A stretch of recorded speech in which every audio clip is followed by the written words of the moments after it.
Welcome to Full Throttle Talk, the podcast where horsepower meets conversation. From supercars to classic legends, high revving tech to motorsport mayhem, we cover it all. Straight from the driver's seat, whether you're a gearhead or racer or just love the thrill of the open road, you're in the right place. Buckle up, hit the gas, and let's go full throttle into today's episode. Welcome back. This is Tim Harris, and this is your favorite weekly automotive podcast. And we have a very special guest today. But before I introduce him, I want to introduce our regular hosts. We have Mr. Paul and we have Mr. Greg, and we have a really great podcast for you guys. You're going to love the pacing of today's shows. We have so much fun stuff to talk about today. All things sports cars, all things crazy. Greg has prepared a really great ideal two-car garage. We've got some listener questions to get to, so we're gonna have a lot of fun. But before we do, you have noticed that we have a new guest co-host, Mr. Dave Van Epps. Dave, so let him know a little bit about yourself. Let me tee it up for you. So Dave works on one of our Porsches in North Carolina, and that's how I come across him. And they did impeccable work. The name of his shop is called Sunderwerks. And when I found out he had a background in broadcasting and he was receptive to being on the show, I thought, well, that would be a perfect guest, because now Paul's got his favorite playmate because they're going to talk Porsches endlessly. But Dave, without any further delay. Hi, thanks, Tim. Great to join you three. It's really kind of a treat for me as well. So been enjoying the podcast that I've been watching that you guys have done so far. But yes, as Tim set up here, I am the owner of Sunderwerks in Cornelius, North Carolina, which is just outside of Charlotte. We are a full service Porsche only restoration, service, sales. We really cover all the gamuts. We have full in-house upholstery, body shop, mechanical shop. So we basically bring cars in. I'll find cars. I do a little barn finding myself, or searching for cars around the country, and then we'll bring them in, rehab them, and pass them on to the next caretaker. But been doing this now for about, this is year 7. And prior to this, I had absolutely zero experience in the automotive industry. Spent a career doing all kinds of other media things and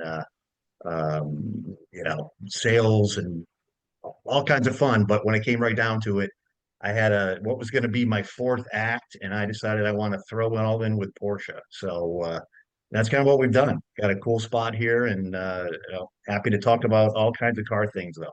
Well, Greg immediately loves you because this is his, I don't know how many acts, but he actually walked away from a very successful career doing something else as well because he wanted to focus on cars full time. And I think a lot of our listeners and viewers probably can relate. Frankly, Yeah. for me, I'm kind of seeing this podcast as my foray into something other than what I've done for the last 30 years. So I appreciate that. Paul's the only one here that's been a true journeyman. How long have you been in the business, Paul? I mean, longer. I think Auto Kennel's been around for 20 years, and probably 10 years before that. But I worked a regular job and a totally different career from the early 90s all the way till 2010. Like 2010 was the year that I finally got to do one thing, which was the thing I love. But I would say there was probably 15 years of doing 2, 3 other things that I didn't love to do the thing I loved. I used to call this, the Auto Kennel my 60-hour week part-time job. Definitely. But let's just drill down on this a little bit more because I personally find this interesting. So what was the draw to get into the automotive business, Dave? I know you were a Porsche enthusiast, but what was the draw to, that's a big risk and you had no background in it. What brought you to this? It's funny. I'd sold a company, some partners and I had sold a company that was involved in digital media, and it was, worked out well. So I kind of had this opportunity to spend a year doing almost nothing. My neighbor next door had a Porsche shop here in the area, and I basically spent about a year uh, with my hands on, even though I was doing basically all the grunt work, just sandblasting and so on, restoring 2 cars. I treated it like a job every day, and I showed up with my work clothes, and really loved it. I had a great time doing it. One was a very special '78 pre M491 911 Targa. So this was a very special kind of one of one car. And the other was an 84 32 Targa as well. And those two things kind of got me dialed into it. And I had an opportunity to buy an upholstery shop, which is kind of an odd fit for the whole deal. But when I pulled the trigger and bought the assets from that upholstery shop, the plans started to come together. And some guys will go off to New Hampshire and build wooden boats.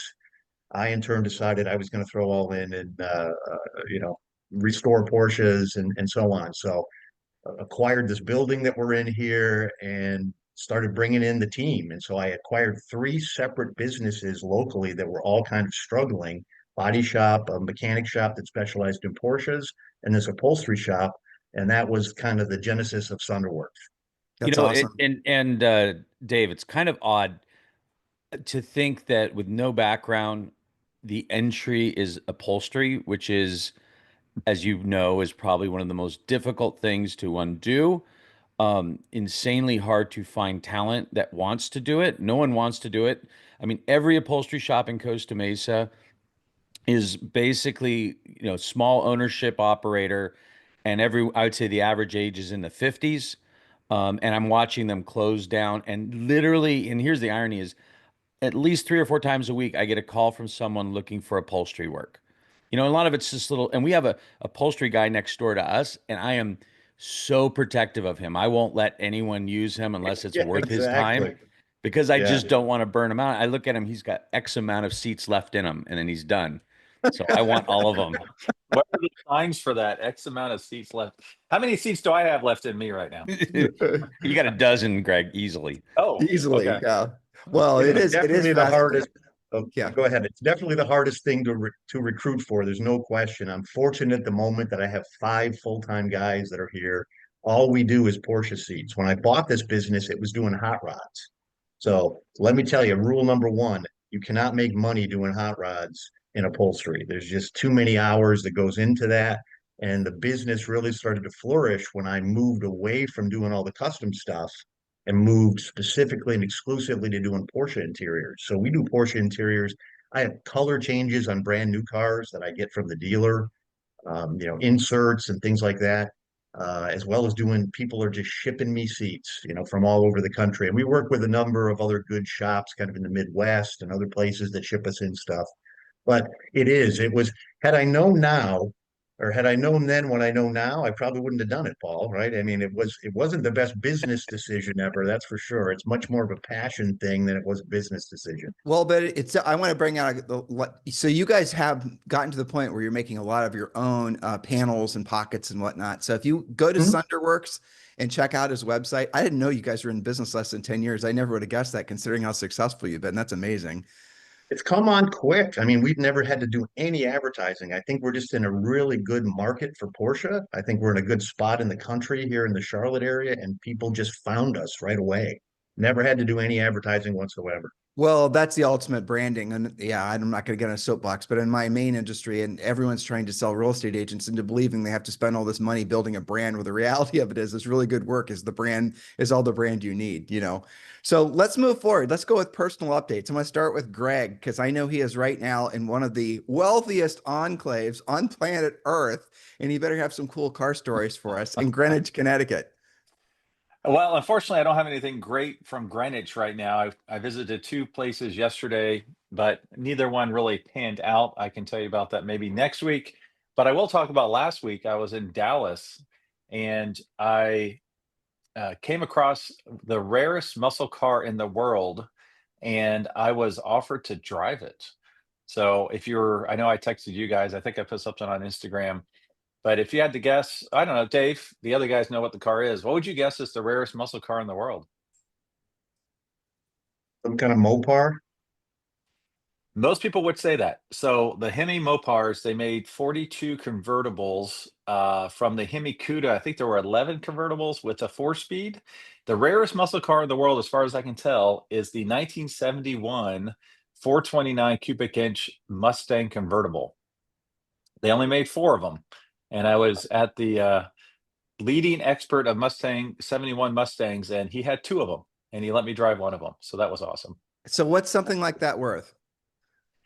I think he was going to sell one of them, and he was in like the 350 range, which seems like a screaming deal considering Hemi Cudas are, $2 million, something like that. Yeah, it doesn't make any sense. That honestly, No. I mean, I'm not into muscle cars, but that seems like a smoking deal. Well, the 71s were never known for their attractiveness. They are not your classic. Hold on now. My wife was born in 71. Watch your tongue there, son. And also, wasn't the famous Mustang in the original Gone in 60 Seconds set, was it 71? Which, I mean, 71 or 72. yeah, I mean, that I will always love. I don't like muscle cars a whole lot, but I will always love that car for that reason. I do too, actually.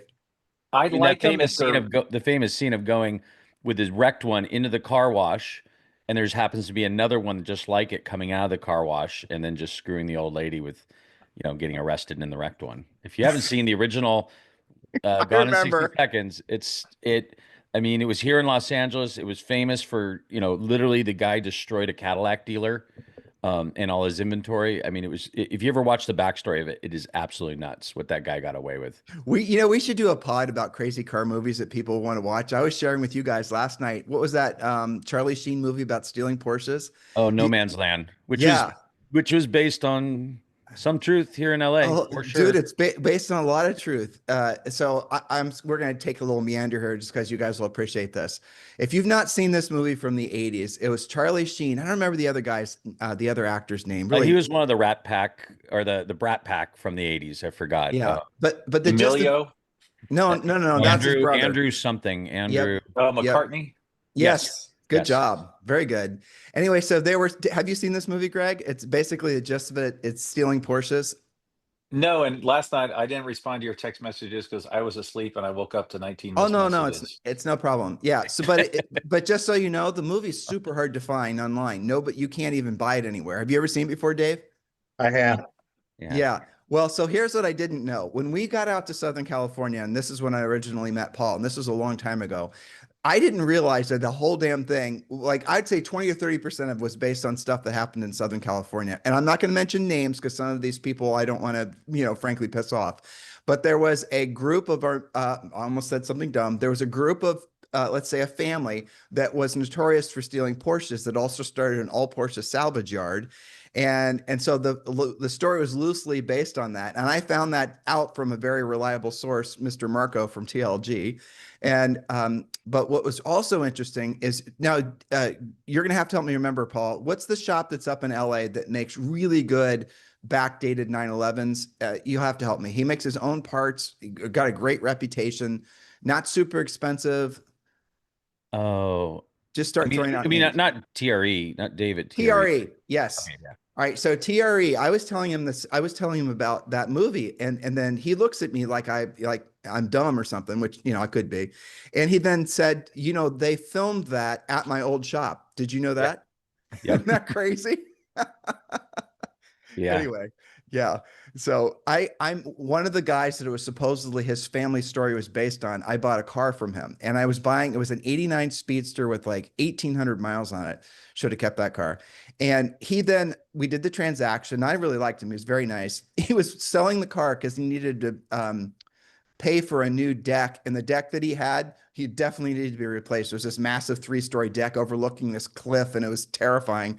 So anyway, he lost the battle to his wife. He had to sell a car, raise some cash. And then after we did the deal, he then started telling me about all these other cars that he has that he'd like to sell. And some of them, again, I should have, hindsight and all the rest of it, but he kept them at a secured aircraft hangar at a military base. Does that make sense? Yeah. Sure. Well, I mean, how can you get access? How could a civilian get access to an aircraft carrier or an aircraft hangar at a military base to store privately owned cars? That's the part I didn't understand. I mean, there's quite a few still in the area that are just decommissioned and they don't know what to do with them. Okay. So, all right. Who knows? Well, I thought there'd be some more. There we go. I thought there'd be some more intrigue there. I thought maybe we'd have some sort of, conspiracy story. Yeah. Okay. All right. So moving on. Any other updates, Paul? You and I had an interesting conversation last night, and I don't want to, have you talk about something you're not comfortable talking about, but one of the most gorgeous old 67 911S's I've ever seen in my life. Yes. Yeah. It's, I was sending you some pictures. I don't know what we can share. I feel like Greg, where, the cloak of mystery, tease people and then they don't get anything else. But it's probably about 4 or 5 years ago, I found out from a good friend who he kind of works in the shadows. When you go to Lufkakult or Rennsport, a lot of the really special cars come from him and his network. But he had access to which he had sold before. It was in Southern California, but at the time was in Germany, was a 67S. And what was cool about it was it was, if not the very last, it was really at the end of the 60S production. This guy was the first president of Porsche Cars North America, PCNA. The picture I sent you was with that car and the New Jersey facility being built. Wasn't even done yet. And that guy, Otto something, I can't remember his name, he was one of the first employees at Porsche, like a salesman or something. And so he came to Porsche North America and he was getting it, basically taking the helm from Max Hoffman, building PCNA. He got a company car and he knew before most people that the 67S was going to be the end. There was no 68S. We didn't think there would be one after that. And so he custom ordered this crazy car. I've heard different things. It's a dark purple, bluish metallic called like plum metallic, but some people call it like an olive metallic. Like if you step on a fresh olive and it leaves a purple stain, it's kind of that color. It's bone interior and everything's leather. The headliner, everything is Wow. leather. Mm. Sunroof, limited slip. There was rumors that the engine was got extra, goodies inside. I mean, imagine if you're the head of PCNA, one of the first employees for Porsche, and you know that 67S is the end, and you're going to order something special. And it was restored probably 20 years ago, and I had offered it to Jerry Seinfeld. I had talked to him a little bit about it. The problem was it was the beginning of pandemic. The owner was out of country from Germany. It was buried in his warehouse. We couldn't get access, couldn't get really any pictures. The pictures I shared with you, Tim, were when it sold the first time in Southern California and went.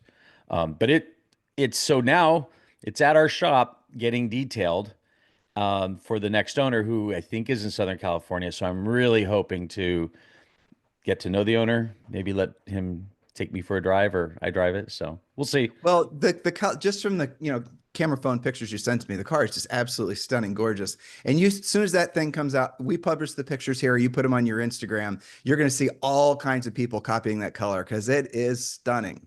Yeah, It's and crazy. for 67 to have that kind of metallic, it looks like a color that's kind of Prussian blue metallic, a little newer. Very Right. odd, very Is the odd paint color. original on it still? No, No. no, the car's been restored. I mean, as you know, Dave, Yeah. metallics. I mean, I probably out of thousands of cars, metallic paints from the 70s and 80s, I can count on one hand how many original ones I've seen that are decent. Yeah. They Did just not hold up well at all. Nope. And it wasn't just, I mean, people forget Glazeret did Ferraris, they did, BMWs, of course, Mercedes, and all of them failed. All right. So I'm going to try to stump you guys to see how smart you guys are. Ready? Actually, I'm thinking I'm not going to ask Paul to participate because we'll see. Everyone participates. All right. So I was at Pebble Beach last year, or maybe it was the year before that. And boy, that already sounds snobby, doesn't it? That does. I was at Pebble Beach last year. Just pretentious, that's all. All right. Well, I could be accused of such, but the hell else are you going to tell the story without telling the background? And so at the Pebble Beach was Road Scholars, and they had a 550 on display. And I think everyone will agree Road Scholars is just like in the old Porsche world, in that 1950s, 60s Porsche world, they're just off the charts. Cam and all his whole crew are just something special. They had a 550 there, and I don't know if you guys were there or saw pictures of it. You did see pictures of it, but the paint was not shiny. It was dull. So the question I have for you is, were the paints on the Porsches in the 1950s originally shiny or dull? You get to play first, Dave. I'm going to say shiny. Okay, Greg, you're next. Now remember, this is the 1950s. Maybe the paint technology wasn't there. Maybe some, voodoo or witchcraft, something like that. Maybe. So what is it? Paint dull or shiny? I'm going to say dull. And I want to say I was standing in front of that car talking to somebody about that car, and they told me the story about why it was dull. Okay, Paul. Yeah. I mean, definitely dull because it was a race car. I mean, it was intended to be a race car. They didn't really care about how pretty it was. And it was probably, who knows, weight. I mean, those cars were supposed to be under 1,400 pounds, 1,300 pounds. So more paint, more weight, which, I mean, one of my favorite. Wouldn't a shiny car have been faster? Yeah, Or I aerodynamic, don't know if they were into drag like my coefficient yet. Well, like my you're forehead. you're talking about shiny versus the amount of paint they put on it. None of those cars had a lot of paint on No, them. they didn't have a lot of paint, but I just don't think they cared about the paint. They weren't. It No, was no, race car. It was just race for car. I sure. mean, like if you look at even, I mean, modern race cars. You look at them in person outside of F1, and they do not look great. They look almost like Hollywood cars, where they're just made for pictures. So we are in the process, Dave. I don't think I mentioned, you don't know about this, but we're in the process of building a 1-for-1, ridiculously detailed 55 550 Spyder. It has a 547 four cam motor in it. Julie just sent the last big deposit yesterday for that. It's being shipped here from Denmark, I think. In any event, same engine builder that Cam uses. So it's being shipped. It's the alloy bodies on a crate coming from England. And I saw the Dahl 550 and I thought to myself, well, shit, we better be careful that we don't make it shiny if it's supposed to be dull. And so I went down the rabbit hole of investigating it and they were all shiny. And furthermore, I'm trying to get Jeremy to be on the podcast. He travels too much. But I mentioned to you guys before, a friend of mine who is probably now I think over the last 10 years, he's become one of the biggest experts in 1950s European race cars. I asked him the question, and I've known this guy for a while, but he basically was holding himself back from either laughing in my face or punching me because he thought it was such a dumb question. And he said every car was basically, even the race cars were made shiny, and they just got dull with use. So Hey, winner, winner, right here. Oh, There we go. Okay. that was It was that surprising. aerodynamics. It was smooth through the air. That was why. So when I get Jeremy on the podcast, look, Paul's going to check my notes. She's writing it down. He's going to check me. You watch, guaranteed. So when we get Jeremy on, I'm going to watch him just so we can all collectively watch his face turn red because that'll be really funny. So I have a question for Greg. Greg, where in the country was the original Ferrari dealership? And I'm going to give you a hint. You were there recently. Right where I am now. Right? Yes. Did you know that? Greenwich, Connecticut. Yeah, I'm going there later today. Miller Motor Cars. What was it originally? I don't remember. It's an Italian name. Chinetti. Chinetti, yes, very Yeah. good. Yes. All right. So my only personal update is we're going in on Friday and we're specing our 296 Speciale. So we're going to be going and so you guys can give me some advice on that. So should I just of course it's not your money, so you're going to tell me to spend it all. I already know what you guys are going to tell me. Do the color of the 67S I talked about. Yeah, well, there you go. Well, the Ferrari optional paint. So if you go through, something like that, the paint by itself, Paul, is $38,000 extra. So there's Rosso Corsa, and there's about 10 other colors that are not an upcharge, and then everything else other than that, you can easily add hundreds of thousands of dollars to these cars. Well, let's get started. Come on, let's add Hey, like I $100,000. said, Greg, it's easy to spend somebody else's money. I think what I'm going to do is I'm going to go with a top poverty spec 296 Speciale and just go with Rosso Corsa and sort of what you would expect. Oh, see, look at the good friends I have here. Look It's at them. so boring. It's so Oh, cliche. boring. It's Okay, so then, Paul, boring. let's hear it. What would you have I me mean, do? first of all, the green that we talked that what was it? Yeah. The show color, that green. I mean, first of all, I love green, and I pretty much hate red. So anything but red, black, or white or silver, which maybe and Dave can agree, we see this every day, and I Sure. just want color in my life. Now, if you really want to be bold, I saw one of these about 6 months ago. Someone ordered a brand new Turbo S in paint to sample sepia, which was bold because how to spend 25 grand extra because it wasn't part of the regular list just to have it worth less down the road. And I was someone who just didn't give two Fs. I mean, it was like such the middle finger of PTS. I loved it for that. But no, Browns are coming on though, right? I mean, I love Browns. I have been saying that for the last 10 years. When Macadamia Brown came out in the 997.1, I was like, finally, Browns are back. And no one really cared. But me. Greg, So- tell them what you and I saw when we were in Moda Miami with Sepia Brown. Do you remember? Yeah, sepia brown with yellow seatbelts, Yes. right? No, yellow seatbelts, yellow calipers, yellow stickers. But he had built 3. Do you remember, Greg? He had a smell. Come on now. You were just saying how you like brown. I know, but not with yellow accent. It looked like poo with corn in it. Now that was at Amelia Island, right? That was at the Works Reunion. Was it? Oh, yeah, you're right. You sent videos of that. Yeah. Yeah. Sorry. I remember seeing the picture and I was on board with the brown, the yellow not happening. And Yeah. and I had a cashmere beige 930. You probably remember it, Tim, back when I met you, the it was a 78 turbo that we turned into a 934 with really wide I flares. think I do remember that. And you put And stickers on it too, didn't you? yeah, Didn't you because it was just so horrible in cashmere beige. And I was trying to figure, and I gave it to my artist friends.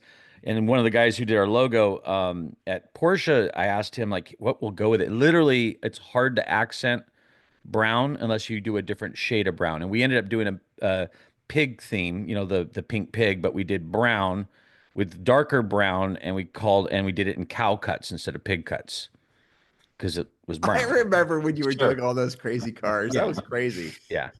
But Yeah. anyway, so yeah, brown is hard to do in an accent with. But going back to your Ferrari, I think the green's great. I personally, if you can do a green in a non-metallic, it just looks so good. I mean, imagine like, British racing green kind of look with biscuit interior. I go for blue. I hate to go I'm back with to blue. this. I hate to go back to this because I even don't even like hearing myself say the words. But the problem is it's about freaking, it honestly is if I get sick of it and I want to sell it, all those cars, all those different colors, all those really cool options, all that fun stuff translates to dubious resale. And when you're talking about something in this price range, I'm sorry, I cannot figure out how to get that out of my brain, and I never will. I mean, how frequently do you guys go into Dave? How often do you have somebody that you're working with that what percent of someone's car buying decision brain is do they factor in, say, for example, if I get sick of this, I want to sell it, what's the future value? Like not Oh, a lot. speculators, but value retainers. Absolutely, a lot. Yeah. I get that all the time with interior choices and so on. What am I doing that's going to devalue? Am I adding value? Am I detracting value? I just tell people enjoy the car, right? Enjoy the car that you're building and build it for you. But people are always asking about that. I would say probably 50 to 75% of the people go down that path right now I on think it's classic Porsches. I think it's a Porsche thing too, because I don't experience that in a lot of the other things that a lot of the other little enthusiasts, honey holes and that you look like you're about to say something, Paul. Well, I'll just say, you're going to ask Dave, how many times do people ask you that question and and they push you to answer it and you answer them with a really valid point, especially if they're not sure what color to do, and they just ignore you and do what they want anyway. Yeah. Oh, that definitely happens for Yeah. sure. And I mean, sometimes the indecision is what it just drives you nuts, right? I've got a client right now who's bought a beautiful backdated Targa, and he's wanting to do the interior on this car, which was really the only thing letting this car down. Gorgeous, beautiful iris blue metallic car, and I was 100% sure yesterday that we had this locked down about what we were going to do, and then all of a sudden he texts me first thing this morning. I'm not so sure, and um, but then and I kind of try to tell people like because if you don't know, then you've got to trust somebody, right? So just let me figure it out and we'll get it done. We'll do it right. But a lot of people are a little skittish if you want to go too far afield. They just like, kind of plain vanilla sometimes, and you want to jazz it up a bit. Sure. So, I mean, I would love the green. If I see another red Ferrari, my head's going to explode. Right. So I like the idea of the green, and I would think, and I'm with you, Tim, that I mean, again, it's a resale piece. Everybody expects a red Ferrari, so you'll limit your audience. But the one guy that wants that green car, it's going to have to be his. He'll buy Yeah, that yeah. So car, here's what's right? going to happen. I'm going to buy this thing. I'm going to follow your guys' advice. I'm going to do the Nuremberg green. I'm going to do the ghost stripe. I'm going to do the hand stempel, do the whole thing. And the paint by itself will cost like 75 grand. Then I'm going to call one of you fools in 5 years wanting to sell it. The first thing you're going to say to me, you dumb asshole, Right. why'd you choose green? Yeah. Bro, it's a Oh, Ferrari. no, we're just not going Red. to, we're not going to answer. Silver blue, silver blue, dark blue interior. That's my And vote. Dave, just on the upholstery question, with all the upholsteries you've done, I'm sure even now in the 10 years, what was the one upholstery job that just like you could not convince the customer to not do it, and I have to, it was really bad. it's here right now. Uh, it is a brown Euro 82 Targa. The owner wanted you've all seen these the Chinese floor mats that like drop down in the cars that are all diamond pleated stuff. He had us make a carpet kit out of this diamond pleated material, and the diamond pleated material is sort of a, like a yellowy beige color. And then that's in on the floor because he needs to be able to wipe the floor out of this car because he travels in this car with giant German shepherds. So he's got a big white German Shepherd that he always travels in the car with, but he needs to be able to clean the car out, so it couldn't be carpet. But if you see this, it is quite a visually challenging. The color combinations, just all of it. It's there, but he has his reasons. At the same time, it wouldn't have been my choice for sure, and it's his, but it's not great. You got to kind of love a dude that's building a car so they can roll around with this massive dog and take the target top off and, jet around the hills and the mountains in North Carolina. I mean, I am instantly love this guy. Yeah, oh, no, he's a character. Let me tell you, he's about 3 hours away, and he'll come and hang out here for an hour, hour and a half every time he comes. He's always got his big giant German shepherds with him. He trains these dogs. Super, super nice guy. Really, really nice guy. But you could tell. And at some point, I'll send you guys a picture of this car, and you'll it makes sepia brown look like it's a show winner. So Yeah. I'm curious, since we have two guys that are deeply into the Porsche world, and a lot of our listeners are definitely Porsche fans, restoration costs, upholstery costs, all that from coast to coast. If I were to restore a car, where am I going to get, what's the price difference? If I want to send you guys a car that needs stem to stern, in your world, Dave, everything, it needs everything. It's a ready. A G body or a like a standard 911. Let's say it's a G body, and let's say I want to keep it. I just want to restore it back to original. I don't want to even make it complicated. No flares, no fancy motor, just And are you talking like just upholstery stuff or full restoration? full restoration body. Oh, Because you and I, Paul, have done both. We've done all of that crap in Southern California before, but it was over 10 years ago. But I do know those prices. But I'm just already curious. So let me start with Dave. Dave, what would it cost stem to stern? I'm not asking you to commit to anything because you haven't seen the fictitious, the car. got one you're going to send me, Tim? No. Yeah, maybe next one. We'll see. So what would be the, no rust, no previous accident damage? You don't have to straighten it out. I'm trying to keep it simple. It's just a nice, honest, well used, it needs everything. 87, 88, 89, 911 Carrera. Boom. I would say if we're doing everything, windows out, paint, and the whole 9 yards, that the total package on that car is probably going to be 175, 200, maybe, depending on what else we're doing. And That's everything. that's suspension, engine, transmission, not upgrading anything, just back to original. Okay. Yeah. That's where I would probably throw the number originally. If there was a lot of rust in the car, we get those all the time, or we get a car that's complete and then you start taking it apart, and now you're into $30,000-$40,000 worth of bodywork panels and so on. I got a 74 here right now that we're doing that's exactly what happened. But interior alone, if it was just a full interior, every bit, like every surface on the interior, you probably spend about $15,000 on a G body car. Now, see Seats, carpet, that's everything. that's cheaper than what it cost me to do the interior of our 67S when we restored it back basically maybe 10 years ago. So that price, so you need to raise your prices, or maybe I shouldn't have told you that. Well, no. So but Tim, that was including, you were trying to find parts, right? You're right, Paul. That did include those 67S seats I found too. That I had to buy. Yeah. So, I mean, I would say upholstery to do a G body, which is, headliner, dash, door panels, belts, seats, carpet, and then all the little hardware, and there's like lots of little, it's amazing. And as you know, Dave, there's the list of little stuff is just mind boggling, sun visors, etc. Yeah, I would say a G body's probably 15 grand. I mean, I would, with this specialty work, I would guess the labor rates maybe a little higher in California, but for like upholstery, not as much. I would say probably the big one's going to be paint, just because of all the EPA stuff that the shops have to do. So they probably have a higher paint rate. I mean, I would say labor rate for most shops for mechanical, independents are around $200 an hour. The Porsche dealers over $3. Yep. I would say the rates. Same here. I would Same guess here. that they're Incredible. probably. I would say the biggest difference is in LA or Southern California. There's such a concentration that the good shops are so busy that it's just going to take forever. So I think there's shops like Dave's where if you're doing a lot of work, why not just send it out, and get it done? Totally. Sure, sure. It's a couple We're $1,000 to certainly send a busy car with it. across country. So Yeah.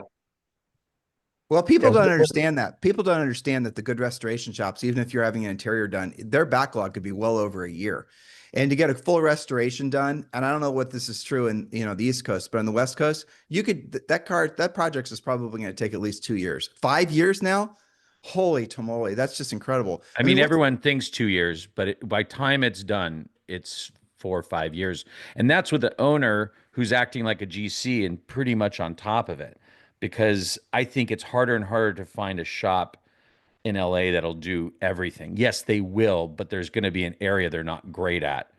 And if you just, I've watched it. I've watched customers take it to a shop, write a check, and then 6 years later, they're just absentee owner. And then and the shop just has so many other things. And I Yeah. also know a lot of shops in Southern California that literally, which always boggles my mind, will not take new business. They're done for life.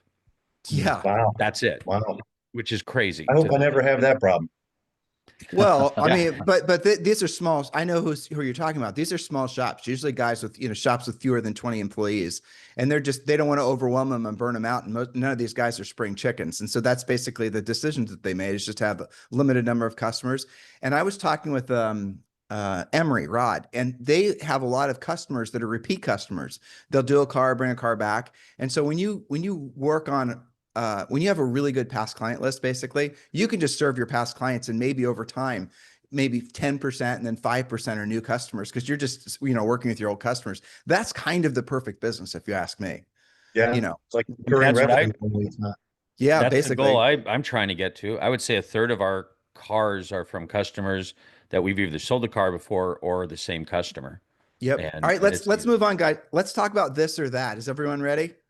sure. This or Yep. that? Okay, I'm going to go last. Now, Dave, I don't know if you understood when I sent you my cryptic notes, but basically this or that is where ideally from Bring a Trailer. And so far, honestly, I think Greg's kicking all of our asses. His example last week was just hilarious. But you have to do, I'm still laughing about it, a crapped up $800 car, or basically taking your family to Waffle House. Which did you do?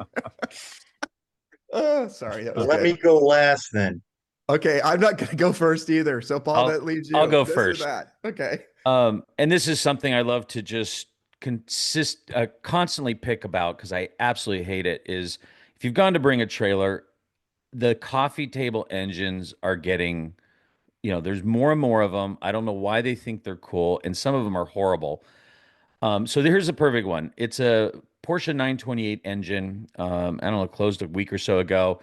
It's an M28 V8 coffee table. So what that is like 80 to 84 928, which I own one. It's my daily driver, and arguably the least interesting engine of the 928 platform.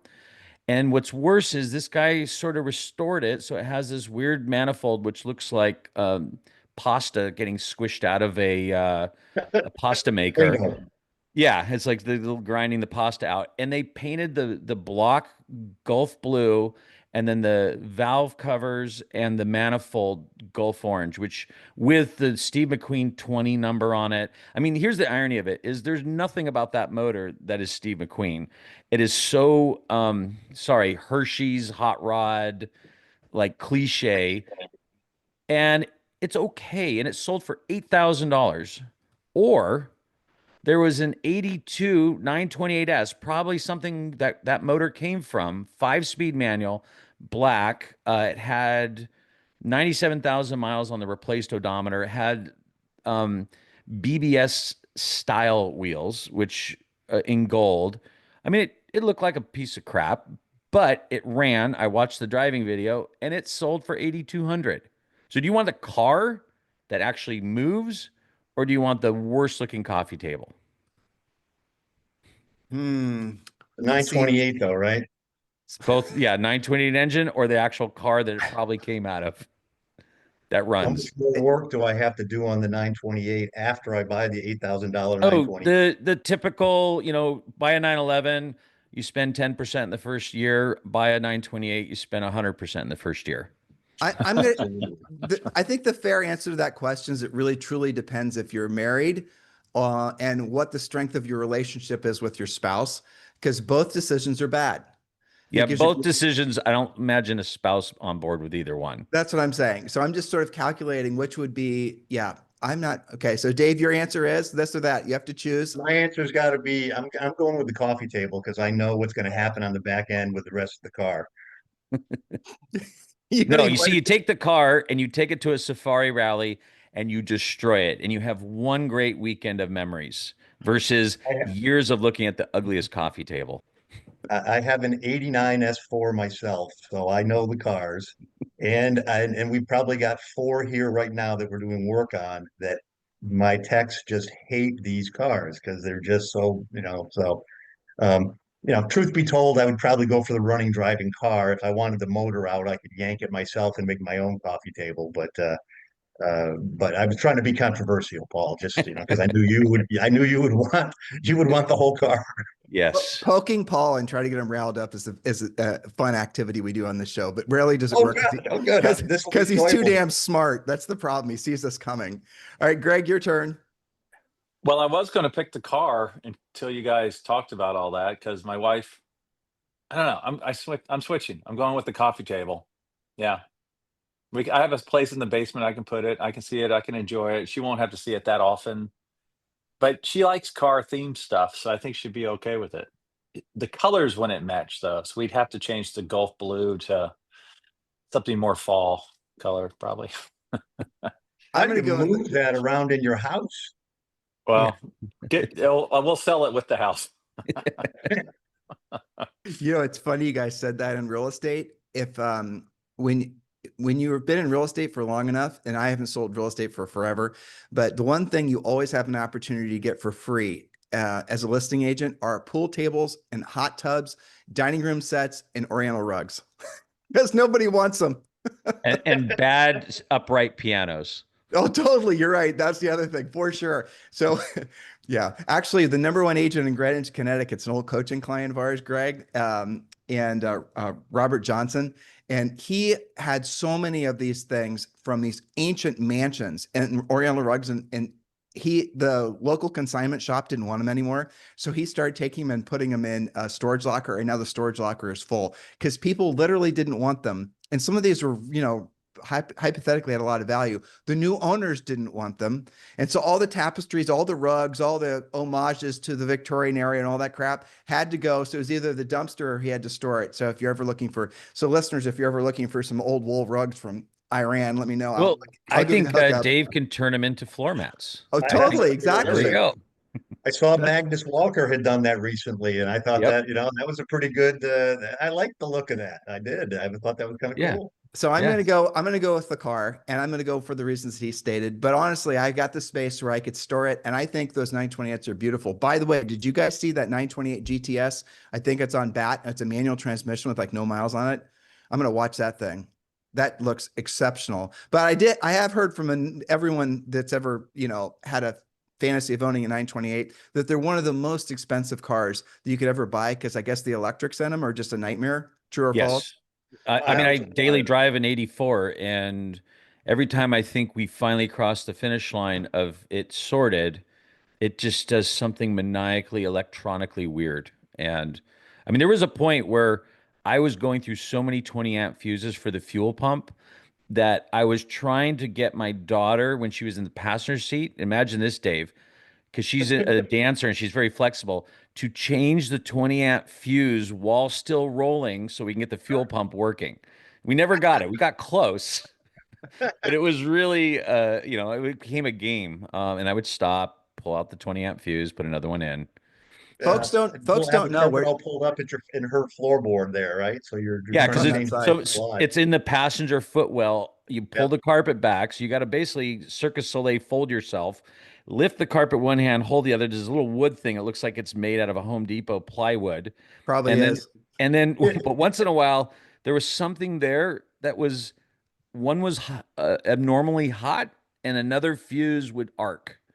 which is standard Very 928. confidence inspiring. Well, but it's important that we point out the fact it's not because faulty engineering from Porsche in that era. It's because Oh, the never. shit's just old. Well, but I mean, you're being sarcastic, but No, correct because me I if I'm I wrong. just think that car was just 10 pounds of shit in a 5-pound bag. They just were needlessly complicated. I mean, I feel like I wonder if we went back to the log and they like that particular period when the 928 was getting electrically developed, they hired a bunch of Italians to work for them, and that's the result.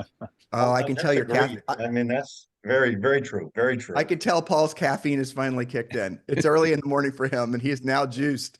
It's the Lamborghini mug that's doing it. Yeah, see, I've come to the conclusion, even though you claim not to know about Italian cars and Ferraris in particular, you are a closet enthusiast. There's no two ways about it. All right, I'm going to move on to my this or that, and then you guys can go next. And then I think we've got a couple. We got to get to our story and our two-car garage, and we got to get to listener email.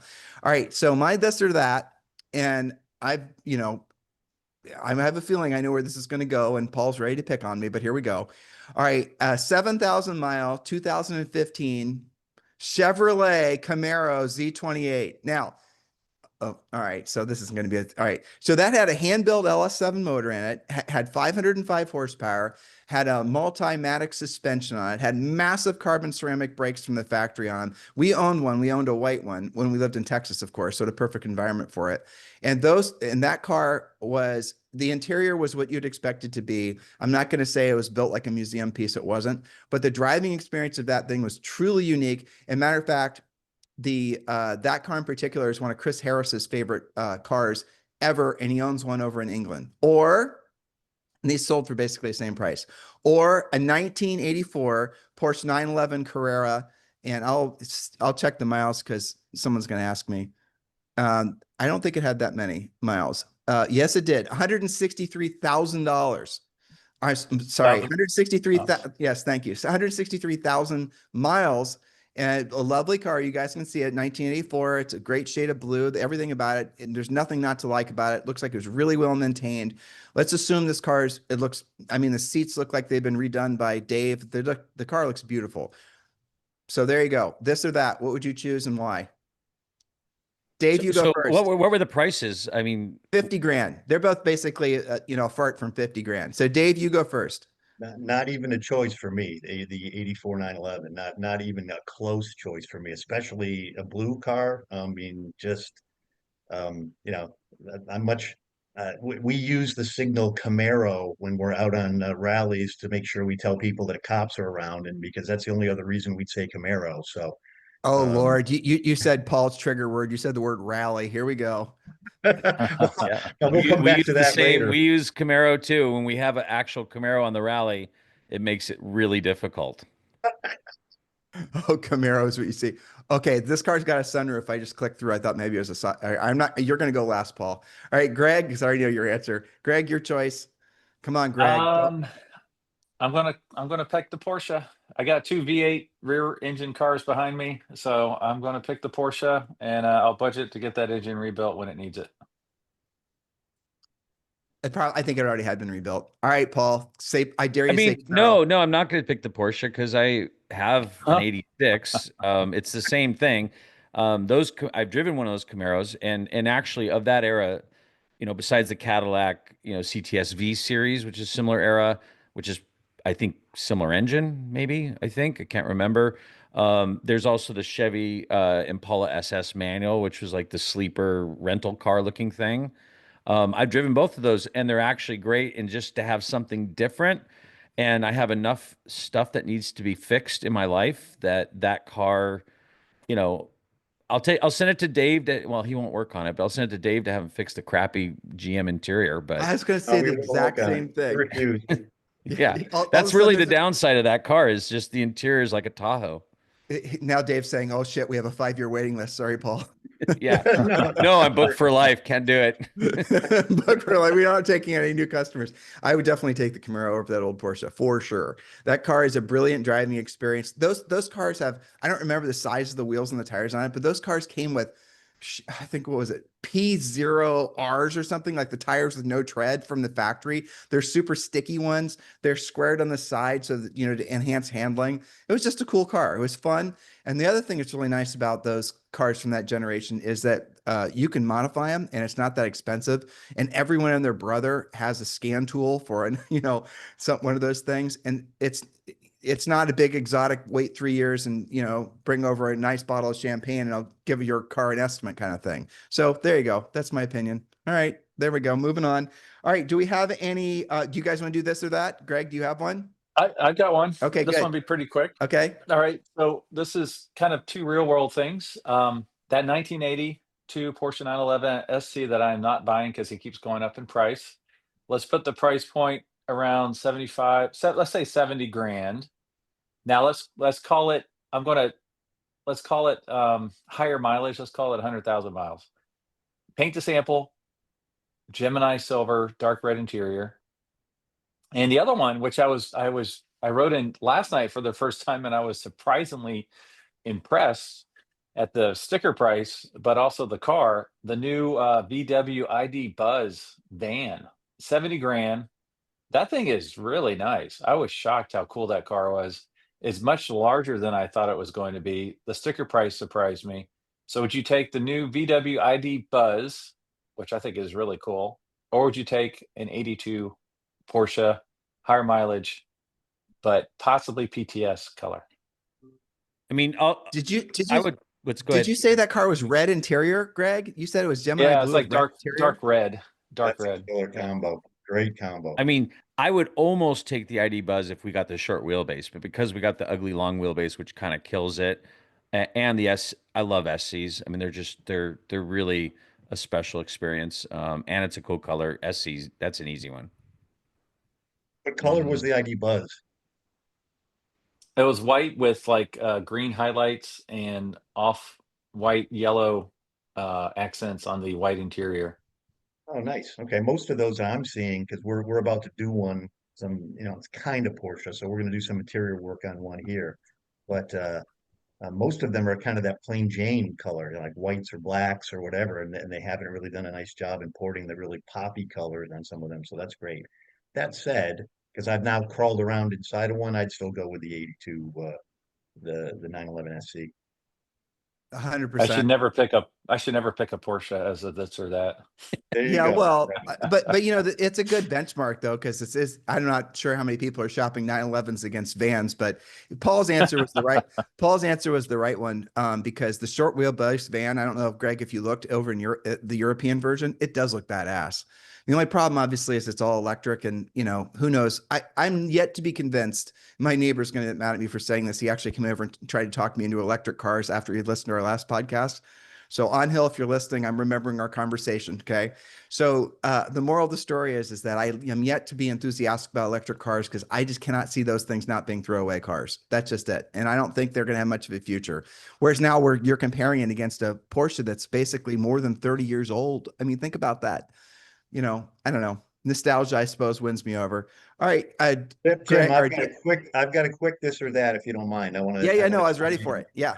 Okay, very good. 1990. This is going to be pretty straightforward. Well, we'll see where we go. 1994 Land Rover Defender 90 versus 2023 Land Rover Defender 90.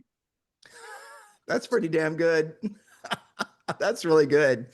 There's a lot of, these cars, they're both going to cost you, even entry level on the 2023 is going to be 60 grand or something like that. And all these cars, there's all this hot action on these Defenders and these, reissues. So I'm kind of curious as to what would the choice be there between this group?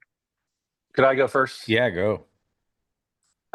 Despite my better judgment, because I'm going to pick the old one, because I know they're kind of junk. I know they drive like trucks. I know they're just horrible, but they're so iconic. Like back in late 1990s, I tried to buy one of them when they were semi new because I just was in love with them. I thought they were so gorgeous. I like dark green, tan interior, or the yellow. I actually like the yellow. And the new ones, I would love to have the new one because it's obviously modern, but it's kind of ugly. Whereas the other ones are just so iconic and cool. I would do the iconic, cool, crappy over the new, better, ugly? I would do the only reason to do the old one is just the lack of depreciation, and that's it. They are wretched vehicles. They're built like crap, the worst motor, and they're such a poser car. Like, like I want to dress like a Marlboro ad and drive on my quarter-mile dirt road on my ranch to go get coffee at the most hipster place with a guy with a bun and a piercing, whose name is like Brewman. No thanks. No Finn. thanks. I'll take the new one and I'll just drive and be invisible. And then, it'll be worth half when I trade it in. Oh We just, man, man, are you gonna we just lost our man bun audience. Yeah. Yeah, that demo's gone. Sorry. Yeah. By the way, Dave, if you're going to be a return host, you're going to have to grow a beard. I'm not going to do it because my daughter and wife voted off the IM. But with your hairline, you have to have a beard to match these two other mean elves. I'll just have to let mine grow out. It's a little thin, but it's there. Yeah. We're podcast gnomes. We're not elves. Yeah, that's right. Well, it's just an interesting side note that's not directly related. The worst resto mod business to open is resto modding the old Land Rovers. Evidently, there's more of those businesses that have failed than any other attempts at resto mods, and I'm not really even sure why. But the only reason I know that is because someone was asking us to invest, or circling to ask us to invest in his resto mod of the original Defender 90s and 110s that he made into EVs. And I did some homework on it, and I found that exactly what I just told you. And I thought, you know what? I'm not smart enough to know whether or not I'm backing a winner or a loser, so we did nothing. I would go with the new 90 personally, if I had to choose between one of those. But I'm going to give you the reasons why. First of all, I don't know if you've played around with one of those before, Greg, but getting in the back seat. I'm only 5'9", so I can get in really easily. And my daughter's an elf, basically. So she could get in the back, no problem. But if you're any normal sized person, you're not going to be able to get into that back seat without having to go straight to the chiropractor when you're back there. And you're not getting back out.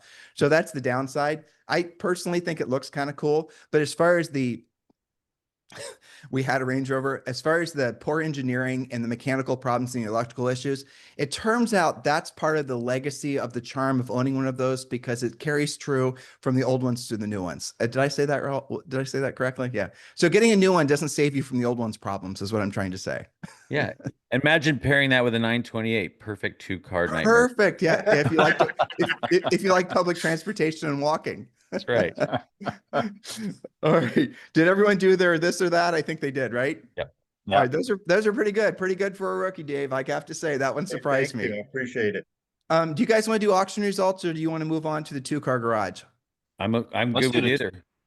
Two-car garage. I always like to do auction results because it allows Greg to shine in his oversaturated light that he's using, and because he's Mr. Auction Expert. And if you guys are listening for the first time, if you've got a car that you're thinking about consigning, that's how I met him originally, with RM Auctions, Sotheby's RM Auctions. He's your guy. Just contact him directly. And how can they get hold of you, Greg? G Stanley at rmsotheby's.com or Greg at the collectorcarpodcast.com. Yep. And listen to his podcast too. He's got a lot of fun guests, and he has just be worried. I'm warning all of you. If you subscribe to his podcast, you're going to be inundated with more, I don't know how to call it, AI music that you can, I mean, he will, I'm not going to say it's too much, but let me just say, I'm still catching up for the songs that he released like 2 or 3 weeks ago. They're pretty good though, aren't they? They're definitely good. They're Yeah. great. I'll tell you what, there's a Porsche 928 one on there. You should listen to it. Yes. And I am slowing down. I am going to do like 2 a week, not one every day. Yeah. But that is really cool, though. I mean, honestly, your ability to make those AI songs that sound really authentic using fresh lyrics and the whole thing, it's unbelievable what AI. We're in one of the only industries working on things, well, you guys, not me necessarily, that will not be replaced by AI. I mean, I cannot imagine looking in Dave's, warehouse there and seeing a bunch of Elon's robots walking around tweaking on Porsches. So, we're probably one of the last protected industries. All right. I thought you said twerking. Well, twerking too. I'm sure Elon will make his robots twerk. I'm sure they will. All right, so let's talk about auction results. What has happened in the auction world? I'll just tee you up, okay?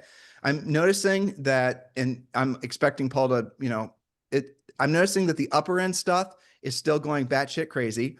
There was a 918 with basically every option that sold on Bring a Trailer that originally didn't sell at, I believe, help me out here. It was Sotheby's, I think. It didn't sell. No. It was at one of the auctions in Florida. It it ended up selling for more than the high bid on Bring a Trailer. And a car, I think the car sold for 2.3 or $2.4 million. And this was a 918. And I talked to some other people about those cars, and it seems like the upper end market is getting stronger, where everything else might be sort of leveling off, or in some cases losing value. If I'm wrong, tell me I'm wrong, because I'm not in your guys' business. So no, I think you're right. I mean, I think the best stuff is going to continue to bring the best money. I don't have a deep dive on any particular auction offhand. I did watch the Mecum Indianapolis auction. I meant to go there, and I think I recapped a couple of them last week. I meant to go there and check it out because they get a ton of people in those auctions. It's a totally different customer base than RM Sotheby's. I mean, there's very little overlap, as you can imagine. One thing I thought was interesting is, if you know the Triple F guys, they're big on YouTube. They've got all sorts of supercars and hypercars, really crazy stuff. Like one of 15, track only McLarens. I forgot what they even called it, a Solara or something crazy. And I don't know quite why, but they chose to list their supercars with Mecum, which, you think of Mecum, you think of muscle cars and Shelbys and different things. And so I was curious to see how those did. And they sold 2 of the 6.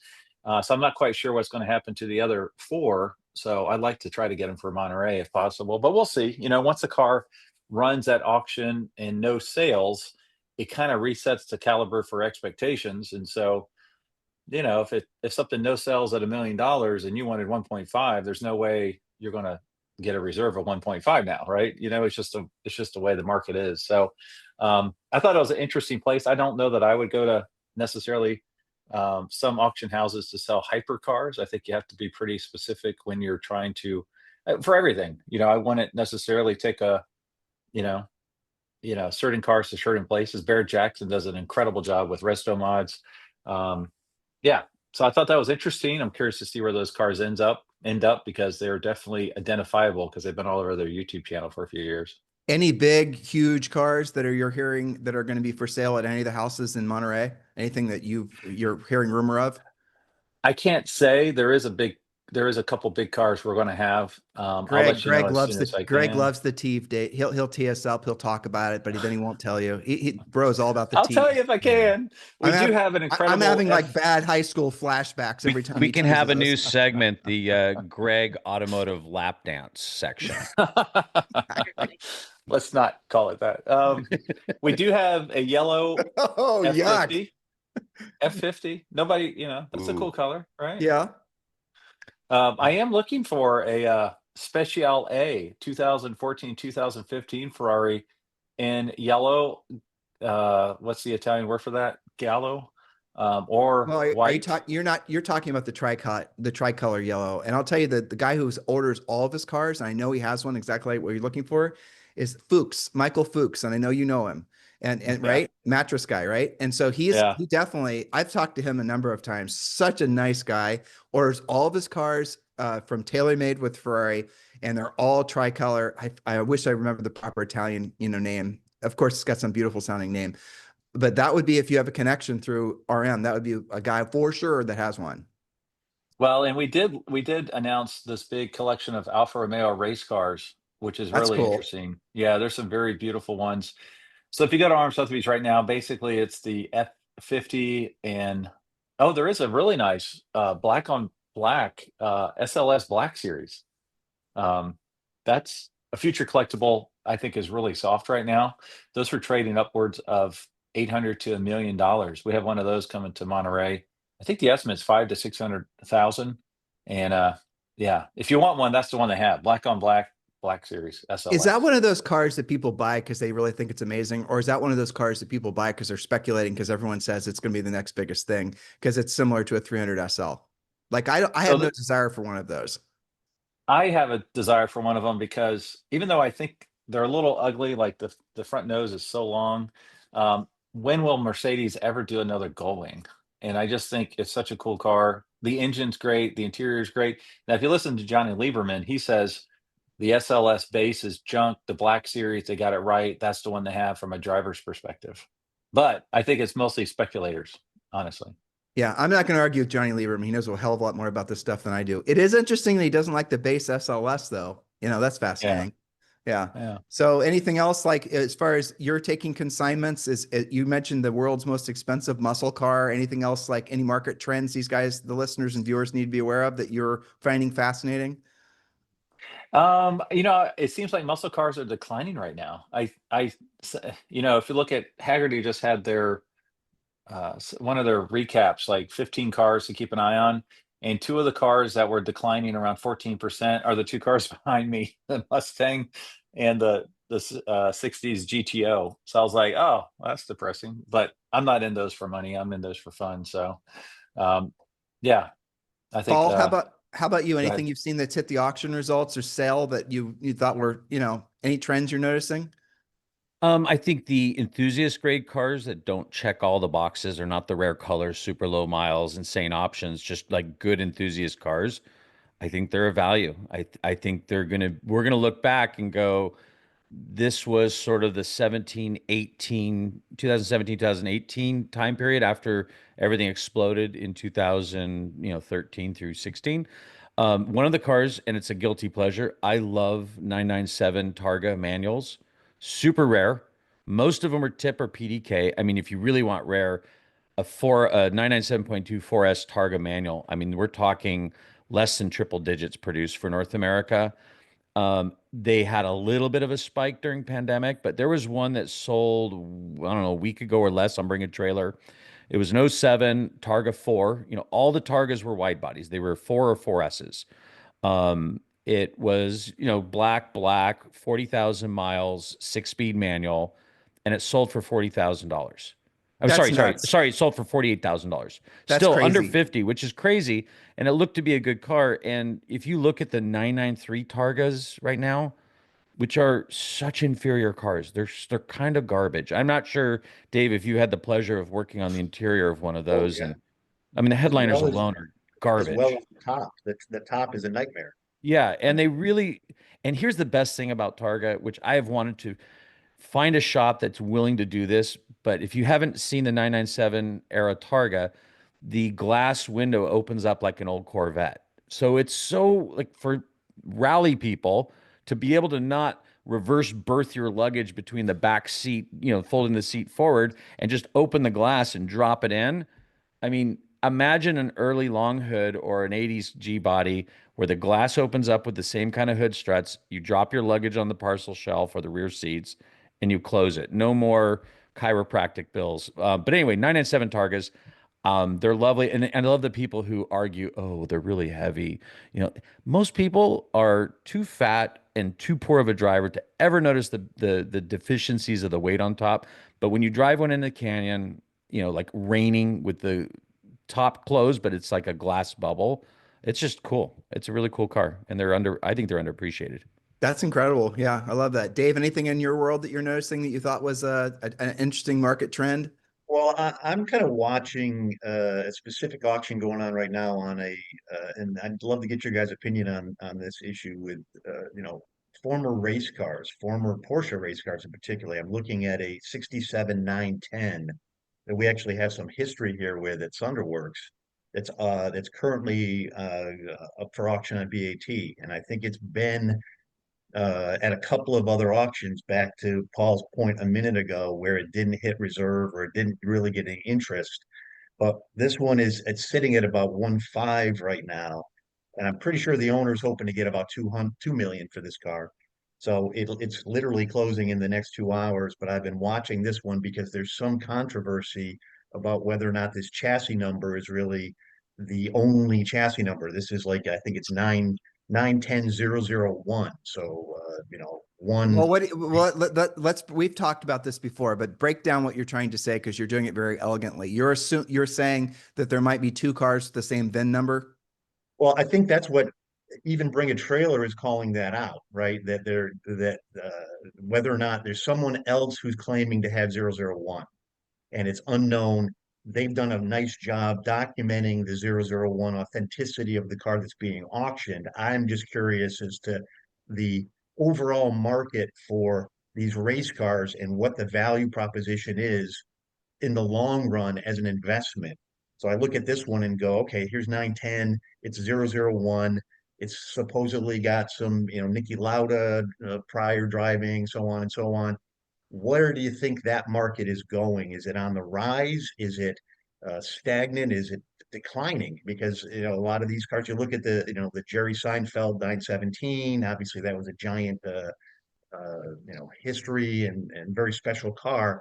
What about some of these other lesser known cars I mean, that I think Porsche race cars in general I like them as investments. The hardest part is using them. And what people don't realize is once you buy a special vintage race car, it's what you do with it from then on out. So if you're buying, something like this 910, if it's a good deal because there's some controversy over that, and you know that you can really sort that out with contacts at Porsche.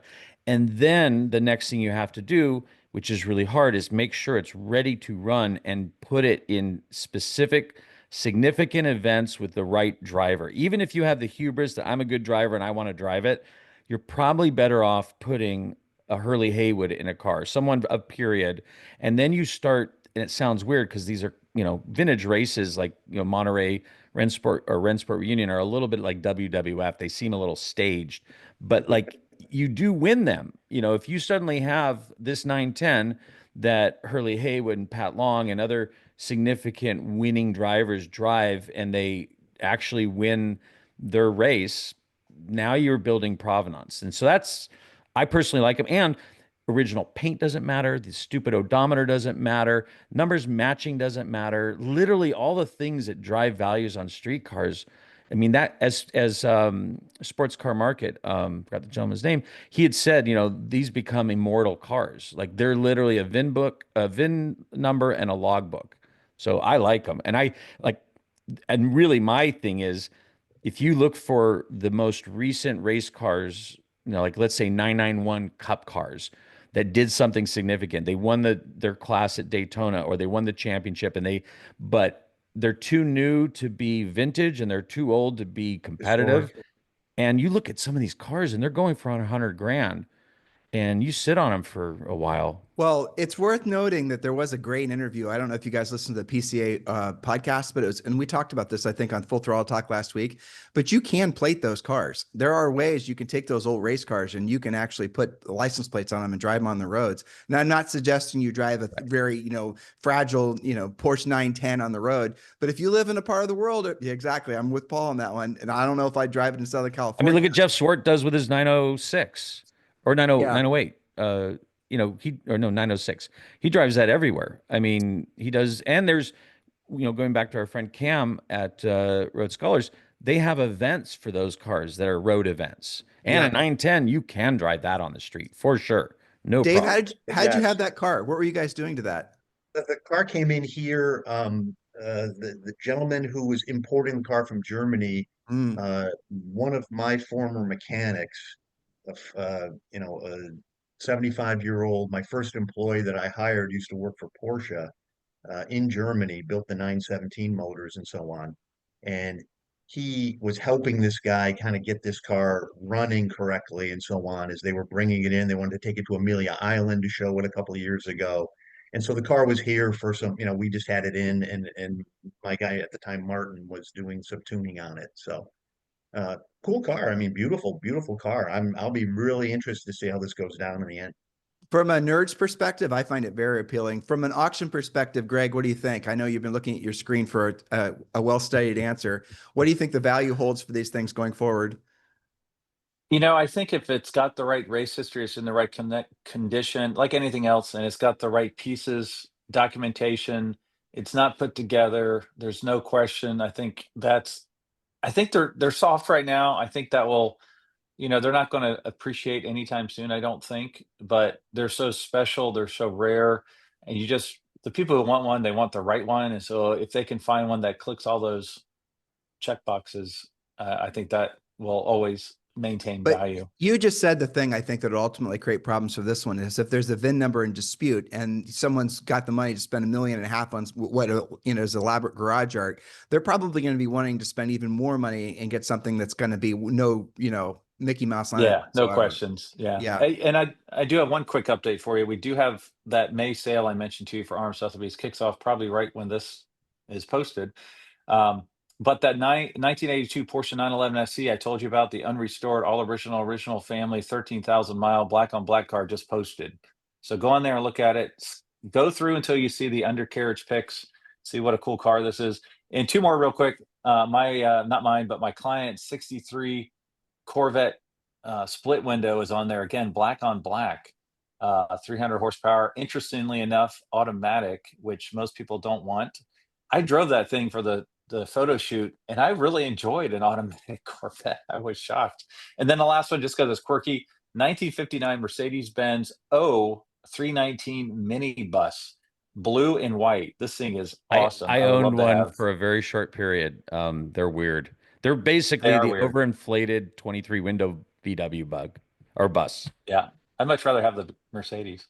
All right, let's move on. The next segment we have is basically the two-car garage. And in the two-car garage, Dave, and everyone else, if you have not listened before, is what Greg this week is going to present a story completely made up. And the story is going to then result in us having to choose within the budget, the constraints of a budget, what would be the ideal two-car garage for the characters that he's describing in his story. And he did foreshadow his story for us last night. Dave, I don't think I sent it to you, so you didn't have any time to. I'm in blind, so I'll have to go at it here. Wait. We'll see what we can do. Yeah, exactly. Go just here's the way to win at this. First of all, remember it's highly competitive. And if you choose something dumb, Paul's gonna hurt your feelings for sure. Okay. Greg's gonna say things to try to make you feel slightly better, but Paul's gonna hurt your feelings. So the way to beat Paul is you have to come up with something snarky and funny and irreverent before he does. All right, Greg, what's your story? Okay, just to preface this, I'll give you the story and then I'll give you the car needs. Okay. All right. It was a typical muggy Tuesday in Palatka, Florida. Mosquitoes the size of golf balls were buzzing.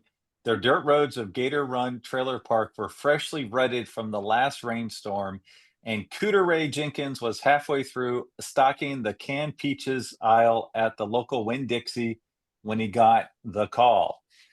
"Baby, you ain't gonna believe this," screamed his girlfriend, Missy Dawn Lynn, Missy Dawn-Lynn, from her Nokia flip phone at the hostess stand at the Ryan Steakhouse.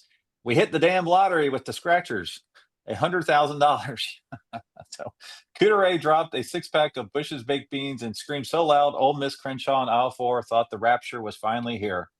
Back at the trailer, which leaned slightly to the left ever since Hurricane Edna, Cooter Ray and Misty Dawn Lynn, who was 6 months pregnant and wearing her dirtied and worn Steakhouse Queen sash from 2019, sat on lawn chairs next to a kiddie pool full of questionable water and stared at their two ferrets, Dale and Danica. "Cooter, we got to use this money responsibly." "Agreed," he said. "We're getting our dream cars." So here are the car needs. Misty Dawn Lynn, 6 months pregnant, loves attention. She's got her Steakhouse Queen sash still on, loves matching accessories, and needs enough trunk space for diaper bags and ferret food. And then for Cooter Ray Jenkins, I really like that name, needs to haul odd stuff, feed lumber, maybe a baby crib, loves muscle cars, but needs practicality, deep nostalgia for mullets and Dixie horns. Ugh. Man, I'm definitely going last on this one. Yeah. All right. So you have to choose a car. So Dave, you can go first, Dave. So we put all the pressure on you. Oh, wow. Yeah, exactly. crap. No, Wait a no. minute. Hold on. So just to remind you, you have to choose a car for him and for her. I only remember her name at this point. And then you have to be able to defend your position as to why you think that's the best car, and you cannot exceed $100,000.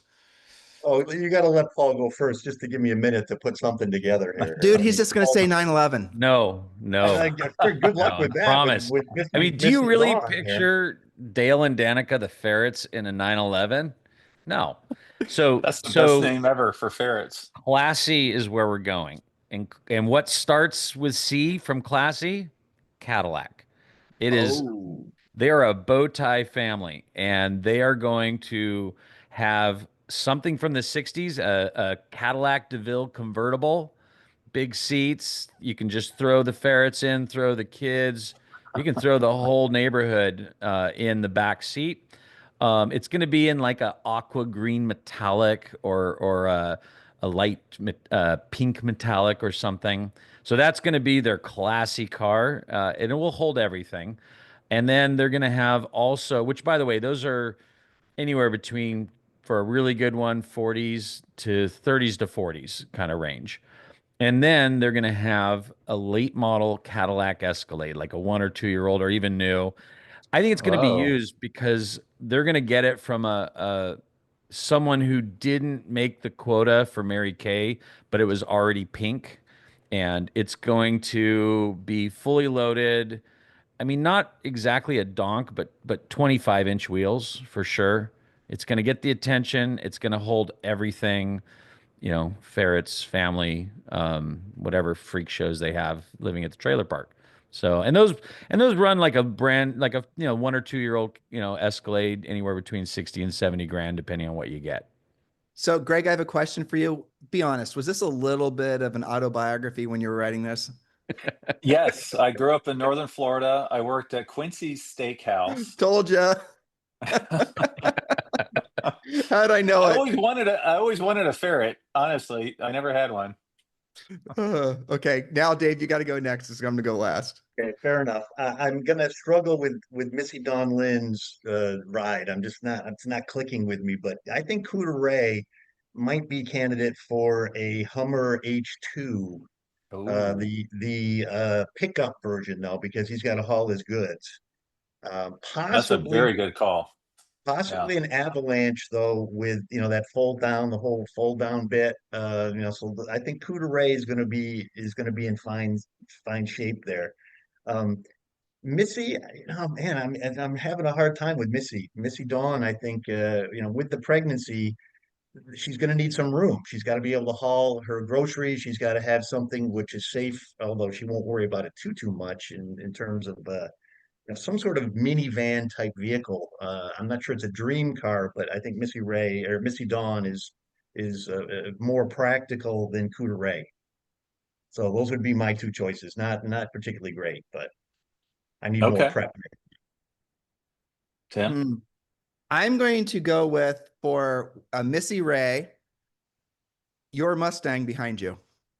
And I think it's because Mm. it's going to be her dream car. And she's not going to give a hoot, though, as Dave was tipping towards safety or anything the rest of it. And you did say she wants to draw attention to herself. So I'm going to go with your blue Mustang. And I'm mostly doing that just to be mean. The second thing for him, I would go with a lifted diesel pickup truck, and the type that you only see in the South, where they somehow make those things smoke like a son of a bitch.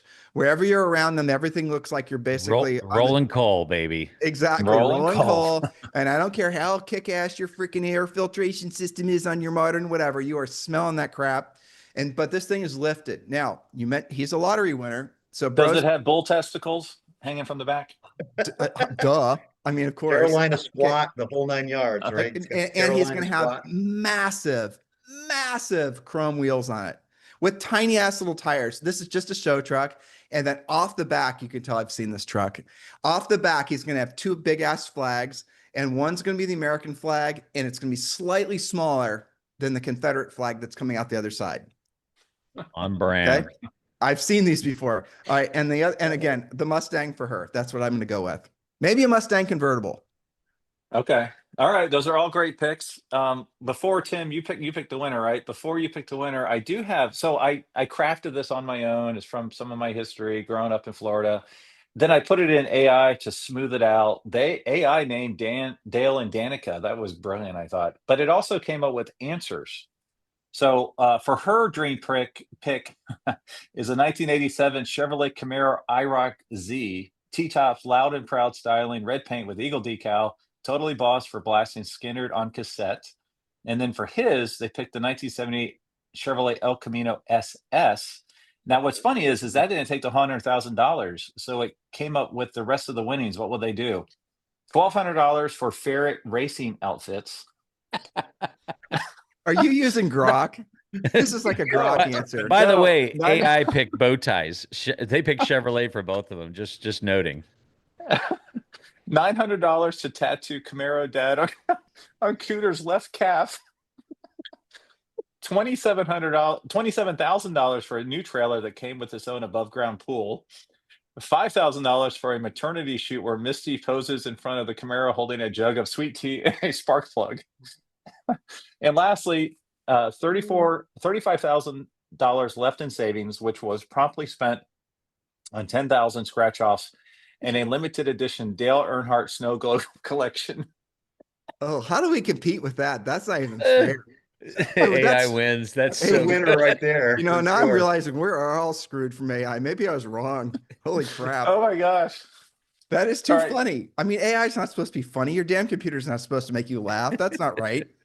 All right, that was. I think you through your electronic helper actually win. That's what my call out would be. But we're four of us, so we can have a vote. You guys agree? For AI, totally yeah. agree with that. The AI. I will But call the- out Dave. Dave's H2. That was a good call with the truck. Why did you go with Pretty H2 and not an H1? Well, you got to be some level of practicality, and so I think the H2 was just he was. I'm sure Cooter is going to be worried about gas mileage down the road at some point when he runs out of his winnings. He's gonna. good. Cooter he's gonna can't need- afford an H1 unless it's a military one he got at salvage and painted it himself. Yeah, that's true. All right. Somebody knows about H1s, I can tell. All right. So let's get to listener questions. I texted you guys that question that we actually got this morning. Can you read that, Paul? Can you find Yeah, it? sure. Let's see. Tim and Paul, but sounded like Tim owns a new Boxer Spyder RS. I, shockingly, after being on a wait list for 2+ years, just got a call from the dealership saying they have one allocation left of it, less if I want it. MSRP about $230K all in with the YSOC and a few other things added, and no ADM. That's the dealer markup. I just promise. And no ADM, I just promise to come to them if I decide to sell it. No time limit. So I guess whenever he's done, a year, 5 years, 10 years, he comes to them to give him an opportunity to sell it. They said if a Trump tariff, aka boomerang tax, hits at delivery, projected to be late July, early August, I can refuse the car and they'll just sell it to someone else. The opinion that I'd like from you is if I should go for it. Seems like a little odd after so long them holding my 5K and telling me I most likely will never get it since they have so many customers in line for the Spyder RS that have bought multiple new GT cars for them previously. This would be my first question mark. Too good to be true. Could be one of the last of the 4-liter naturally aspirated boxer Caymans ever, question mark. Thoughts? Help a bro out digging a new pod. His name is Radio Jones 74. You can go. How about Dave? You go first. I'd probably pull the trigger on that if I had. I mean, if I had the means, I think I would probably buy it. I mean, they're great cars. Have you driven one? Have you driven an RS? I've not driven the RS. I've only driven the Spyder. So but I've obviously heard a lot of wonderful things about it. The RS seems, obviously seems to be universally reviewed as a much superior car. Yeah, I'd probably pull the trigger on it because I don't think I'd get hurt getting out the other side. I don't think I would. Greg, do you have an opinion on this? I would do exactly what he said. I would buy it. The fact that there's not a markup is pretty shocking. I think we've all talked about how there's so many special editions coming out there, but it seems like you just can't get hurt in that scenario. And it seems like there's some safeguards in place. And it's a great car, one that I would love to have. I think the thing about, I mean, yes, I agree with both Greg and Dave that there's no ADM is really the key because I am never a fan of that. The problem I think there's a reason there's no ADM is we watched the GT4 RS come out, get speculated, and quickly just disappear in terms of value. And now you can go into a dealer and have plenty of choices to choose. And I think the dealers are nervous about that happening with the Spyder RS. Maybe it will, maybe it won't. The question the listener has to ask is, regardless of it being the last and regardless of no ADM and everything else, does he want the car? And will he get to enjoy it for at least 5 years and get intrinsic value out of it. And whatever it's worth when it's done, whether he trades it into the dealer or keeps it, that's almost irrelevant. That's not the question, is does he actually want the car? I 100% agree with you. So I have a 718 Spyder RS, and I've had a ton of other cars, too many to even easily remember. And I have to say, of all the cars I've ever owned, and this is including my Ferraris, it's probably it's my favorite driving car. The only thing I can compare it to is my 458 Spyder that I had. It reminds me of my 458 Spyder, my Pista, and my Scuderia. That's that special. It feels special. That's the thing. This car, Porsches feel like, when you're trying to understand the difference between a Ferrari and a Porsche, it's how it makes you feel. It's what Paul just said. And so if you go and, especially one of the limited edition Ferraris, you sit in that, you drive it, you hear it, you smell it, the whole thing, it definitely feels special. The 1718 Spyder RS feels the exact same way. I get that same feeling about the other RS products, but not like this car. This car is truly spectacular. And when you drive that car, it has to be on the right road, but you drive that car on the right road with the top down, the noises it makes, the noises you can hear from the intakes are hypnotic, because you can hear all the you guys will remember in the 2010, 2011, the 911 RS, how the single mass flywheel made all these noises and kind of scared off the posers, and the transmission was a little harder and all the rest of it. This car's that on steroids, because you can hear everything that's coming through the engine. You can hear all the, the whispers and the farts and the acceleration, deceleration. I'm telling you, it's really not something you can use passively. I'm not even going to talk about the top. People make too much of that because they have nothing else to complain about.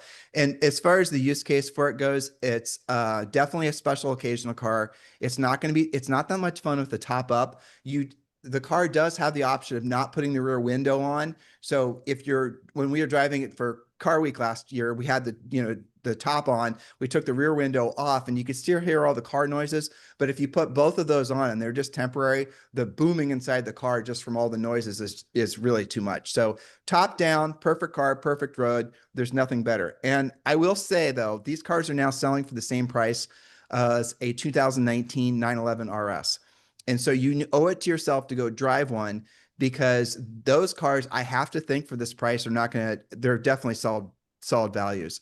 The 718 Spyder RS compared to the 718 GT4 RS is a more desirable car, because not that it's limited by production, but it's not limited edition by numbers, but limited by production. And those cars are more usable because the suspension is different. So the biggest gripe that people had about the GT4 RSs was that they were too stiff and uncomfortable, and it just wasn't useful. That's what I constantly was reading. Everybody else other than that loved it. Now, the tariff. And not everyone's going to like what I'm about to say, but suck it up, because this is an idea. So you're going to have transaction costs in this. You're going to full PPF the car, and then that's going to cost you, depending on where you are in the country, between $5,000 and $10,000. Definitely full PPF. Just suck it up. That's a necessary cost. It'll make the use much more enjoyable, not worrying about all the little, Mickey Mouse stuff.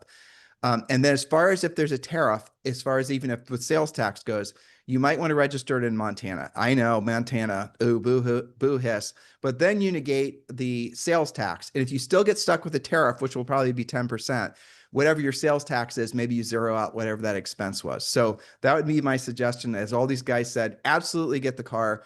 But I would just personally suggest you drive a 2019 911 GT3 RS first, just to compare. Again, a very special car, in my humble opinion, not as special to drive as a 718 Spyder RS. So that is my advice to the fan.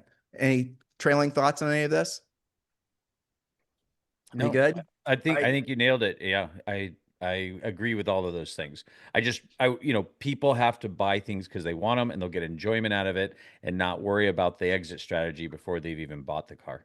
Yeah, that's true. And I'm definitely guilty of that. I think everybody is, to a certain extent. There's a certain price point where basically unless you are just, you come from money and you're, which most of us don't, then you always are benchmarking things against what stuff costs like 10 years ago. And I don't know if you guys remember this, but you remember when $100,000, it's still a lot of money for a car, but now I can't even take a car to our, Dave and have him restore it for less than 200,000. That's how different the world's become in such a short period of time.